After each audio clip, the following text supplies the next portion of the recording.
Okay, welcome to part two. Again, sorry part one was so long, but don't blame me. Blame Pete Buttigieg. If he didn't suck so much, it wouldn't have taken that long. All right, in sixth place is, drum roll please, Joe Biden. Ta-da!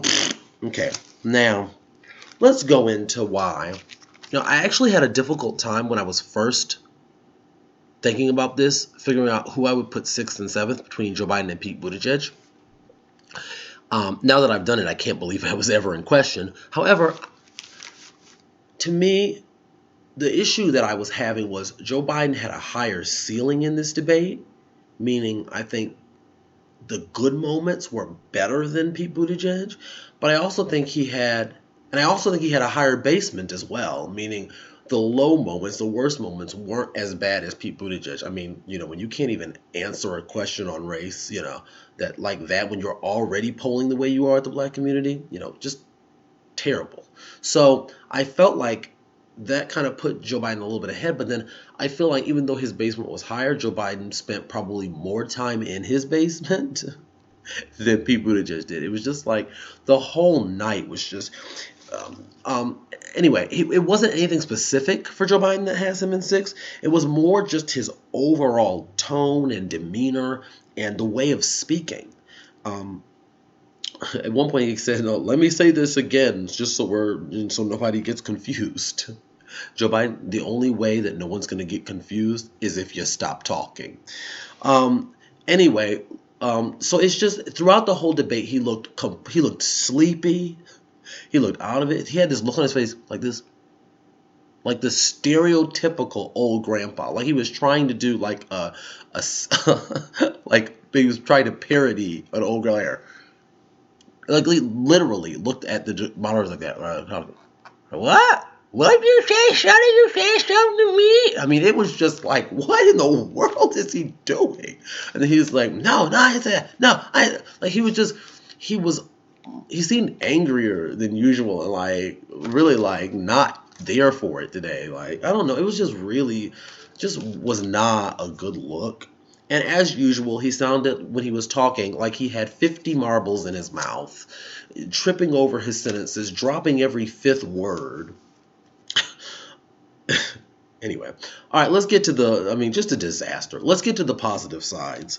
Now, first of all, that moment when he hugged Bernie Sanders, that was a genuinely great moment. I'm sorry, it just was. Like, when I saw that was a beautiful human moment that made me go, I kind of like Joe Biden a little bit more after seeing that. I mean, it just was one of those moments where I was like, wow, that was really good. And even for Amy Klobuchar, like that picture, that to me is like one of the pictures of the campaign that will stay with me after 2020 is gone. Joe Biden coming around and putting his arm around Bernie Sanders and like Amy Klobuchar kind of like pointing over like this as she says, I like Bernie Sanders or whatever. Like that is going to stay with me. And I think that's going to stay with a lot of people. It was a moment of actual, real, true solidarity, not the fake bullcrap solidarity that the establishment tries to push on us, but actual, real solidarity when a disgusting person like Hillary Clinton, who needs to go away, okay, is attacking Bernie Sanders' campaign and living in the past, living in 2016. But we won't get into that too much because we're going to get into that later during Bernie's segment.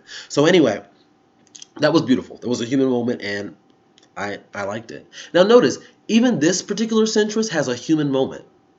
Unlike that fake Pete Buttigieg, that fake robot Ratatouille Pete Buttigieg. Anyway, the other moment that I thought was a pretty strong moment actually was when he was talking about Donald Trump pinning the congressional, I think, what is it called? Presidential Medal of Freedom. I hope I got that right. If not, correct me in the comment section. Presidential Medal of Freedom onto Rush Limbaugh. We're not going to go into that because that's a whole nother video. But he's basically like, he shouldn't have been doing that. Should have been pinning it on Colonel Vindman, who he, got rid of. Let's stand. Everybody stand. Everyone was kind of already clapping in agreement. But he's like, yeah, we need to clap. Let's stand up and clap for Colonel Vindman. Stand up, stand up. And everybody in the audience stood up. They all stood up. We're like, yeah, all right, So he really did kind of engage the audience and get them to do. Now, he stuttered and slipped all over his words, even while he was saying that. I was like, come on, get it out, man. Get it out. Come on, you still got it, Biden. But, like... He tripped even over those words. But I mean, it was a moment where he really had the audience on his side. He managed to galvanize, as Pete Buttigieg loves to say, everybody behind that. So that was actually a really good moment for him. By the way, have you seen his new ad where he rips into Pete Buttigieg? I mean, if he was any more all in Pete Buttigieg's behind in that ad, we would have to change it to an X rating. Okay, that's how much he was all over Pete Buttigieg in that ad. Okay, it's like he's going down everything, right? And he's talking about how, like, oh, we had to work so hard and we got the Iran deal and we got Obamacare and we did this, and then they go condescendingly, they go like, Pete Buttigieg also has his troubles as mayor. He had some serious things he had to deal with too. Like, he had to put the bridge lights in there and he had to like find missing puppies and missing guppies. And he had to like name streets. I mean, they were just like, it was just the most condescending. Like, it was just, oh, it was so beautiful. If you haven't seen that ad from Joe Biden, you need to go watch it. If you've been watching this channel since I started it like a few days ago. But anyway, if you've watched this channel, I do not like Joe Biden. You need to support this ad. Like, you need to go watch this ad. You need to find it. You need to like it. You need to share it. You need to tweet it. You need to retweet it. You need to retweet it. It is awesome. I kind of low-key wish Bernie Sanders had done it. Actually, no, I don't. I'm glad he's staying above the fray with this, and I'm glad Joe Biden is being the attack, because Joe Biden doesn't have any chance anyway at this point. I already called checkmate in 4. Watch it happen. But this ad, man, this ad. I didn't see this one coming. All right, let's go to 5th place. In 5th place, I have Elizabeth Warren in 5th place, okay? So let's talk about why. First of all, what did I say in the other video? I think she really needs to find a way to get those progressive credentials and to really be, I mean, if you're going to be a bridge candidate, you got to be a real progressive, not a fake one like Pete Buttigieg. That's why he has 0 progressive support. You've got to actually really be a progressive. While you may be slightly to the right of Bernie Sanders, there's still room to be slightly to the right of him and still a progressive, but you got to actually be one. She's not, people. I'm done with Elizabeth Warren. Let me get into this. So, first of all, she lied on Bernie Sanders again. So this is now the 2nd time. First, she's like, oh, he secretly told me in a meeting that only the 2 of us were attending that he didn't think a woman could be president. Yeah, what he probably said was, your behind can't be President Pocahontas. That's probably what he said, because you pretended to be Native American and you sat here and lied over and over again. You're the one who can't be president. He didn't say women can't be president. I don't believe that. Okay? But first of all, here she is lying again on him. So now here she is going, oh, well, everybody up here on this stage is either a billionaire or they're taking the PAC money. Let's break that down. So what PAC is she talking about? What super PAC does Bernie Sanders have that's supporting him? There's Our Revolution, but it ain't a super PAC. It's a 501c4, which, I mean, look, those organizations can have their own problems. But let's be real about this. Bernie Sanders does not have a corporate PAC that's supporting him. And for you to dishonestly make it seem like, oh, he's taking this big money through this like secret way of taking billionaire money, or this secret way of doing that, is absolutely ridiculous and unfair to Bernie Sanders and unfair to the truth, okay, which is more important. But we know Elizabeth Warren is to truthful as Elizabeth Warren is to Native American. Okay, so there's absolutely, there's nothing there. Okay, there's nothing there. Okay, secondly, Elizabeth Warren has a political action committee herself. Okay, she has one helping her. It's called the Progressive Change Campaign Committee. Look it up. So this idea that, oh, well, everybody else has these PACs and I don't have a PAC. No, you do have a PAC. That's why she later changed it when she like uploaded. I think she went to Twitter and she's like, oh, no, I meant a super PAC. I meant a super PAC, right? Elizabeth Warren, you are so transparent. And I'm just going to leave that there. Um, Saying about this heifer, this heifer funneled money from her Senate campaign into her presidential campaign.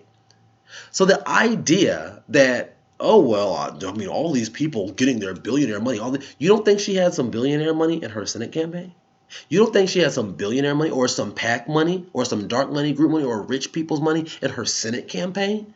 She took all that money from when she was not taking a pledge to swear off PAC money. She took all of that money from when she was doing it and put it right into this presidential campaign. So how ridiculously dishonest is that? Lastly, I don't believe Andrew Yang even has a super PAC.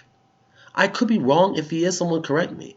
And also, he's not a billionaire either. He's rich, but he's not a billionaire. So Elizabeth Warren just makes stuff up. She's just like, oh, I don't know. Who can I lie on today? Who can I lie on today? Oh, that's all she does. You know, who can I lie on today? I mean, it's just, ugh. And then lastly, here's an article from Forbes, that wonderful far left magazine Forbes. December, somebody getting old. December 18th, 2019 at 10:30 a.m. Titled, "Here are the billionaires backing Amy Klobuchar's presidential campaign." Oh, for the love of freaking Pete. So Amy Klobuchar has billionaires that have donated to her campaign. So why on earth would you sit there and point out Amy Klobuchar and try to have another Slay Queen moment where you play, oh, look at the two women, look at the two women, look at the two women, like you did at the last debate. How did that work out for you last time, Elizabeth Warren? It didn't. And you go and try it again. You go and try it again, lying on Bernie Sanders, and then trying to put Amy Klobuchar on some pedestal that she doesn't even belong on. She takes billionaire money just like Pete Buttigieg does. So what are you doing, Elizabeth? What are you doing, Ms. Warren? What kind of progressive are you when you attack the only other progressive on the stage and you sit here and hype up this centrist candidate who believes nothing good is possible, who will still go after your behind? Notice, Amy Klobuchar ain't playing. Amy Klobuchar ain't holding no punches. She went after Bernie Sanders' plan, then she went after Pete's plan, then she went after Elizabeth Warren's plan, said all of you are talking nonsense. Amy Klobuchar isn't even playing with Elizabeth Warren like that. And Elizabeth Warren's like coming behind her like, Amy, can we be friends? Can we be friends? Can we be friends? Ew. Anyway, she needs to drop out now. And she needs to endorse Bernie Sanders. If she hasn't dropped out before South Carolina, where she has absolutely no shot, then stop calling her a progressive. We're done with this. We're done with Elizabeth Warren's nonsense, okay? And if you don't want to hear that, then click off of this video, because that's what you're going to continue to hear from this point going forward in this campaign. She needs to go. She needs to drop out. She shouldn't have ran in the first place, okay? Because Bernie Sanders had the infrastructure backing him after behind him after his 2016 run, where she didn't have the gut and the temerity to run against Hillary Clinton.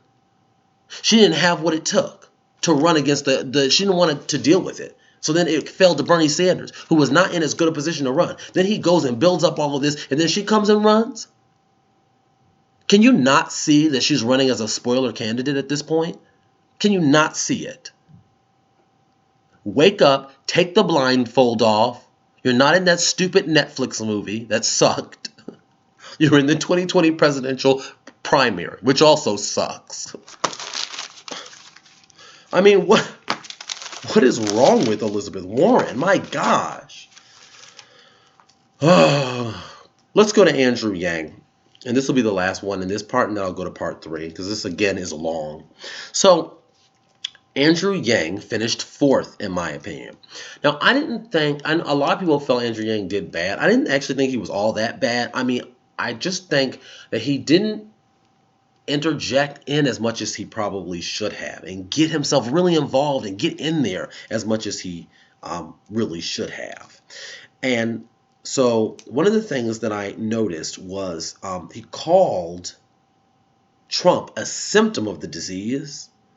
And I love that because so oftentimes in the establishment media, it's like, oh my gosh, Trump's the worst. He's the terrible. He's the worst president in the history of this country. Okay, you do realize that Buchanan was a thing, right? Like he actually happened, right? That was a real president, as was Johnson, Andrew Johnson, the two presidents before and after Lincoln. You do realize that they're real, right? Like, go look up those presidencies, and you come back and tell me Donald Trump is the worst president we've ever had. Maybe modern American history, U.S. history, but I think that's even a stretch. I mean, again, Bush happened. Okay, they lied us into a war of choice for oil. Okay, and set the precedents for a lot of the nonsense that we're seeing with Donald Trump right now, and the things that he's doing. But Donald Trump's the worst. Anyway, so great points by him. He's a symptom of the overall problem that we have in this country. And that was important. But what I loved about this line even more, and what made me so happy about it, was he stepped all over Pete Buttigieg to deliver it. It was wonderful. If you haven't seen it, go back and watch it and just bask in how gloriously beautiful it is as people who can't stand Pete Buttigieg's campaign. To see Pete Buttigieg speaking these nonsense as he always does and talking eloquently but saying nothing but garbage, and then the audience starts clapping for that nonsense, like, oh, we don't know what he said, but it sounded that sounded like something a president would say, right? Didn't it, Martha? Yeah, it did sound like, okay, good. Yeah, all right. And then Andrew Yang just steps in like, Pete, that's nonsense. I was like, and the audience just stops clapping. He interrupts his applause line to be like, no, Pete, that's stupid. I was like, yes. Ooh, let me tell you something. These candidates don't like Pete Buttigieg. I don't care what nobody says. Anyway, let's move on. They don't like him any more than we do. Oh, Lord. So anyway, I think Andrew Yang is probably tired of Pete Buttigieg copying him all the time. You can look that up too. There is a wonderful video. I mean, it's called Pete Buttigieg Sounds Like Andrew Yang. Look that up on YouTube. And it goes through, example after example after example after rat freak example of Pete Buttigieg basically just copying off of Andrew Yang's paper like, ooh, math, okay. Like, it's just, it will make your day. And they got receipts because every single one of them is dated. I'm sorry. Woo! I'm trying not to laugh at myself so much in these videos, but sometimes these people are just such a joke. I really can't help myself.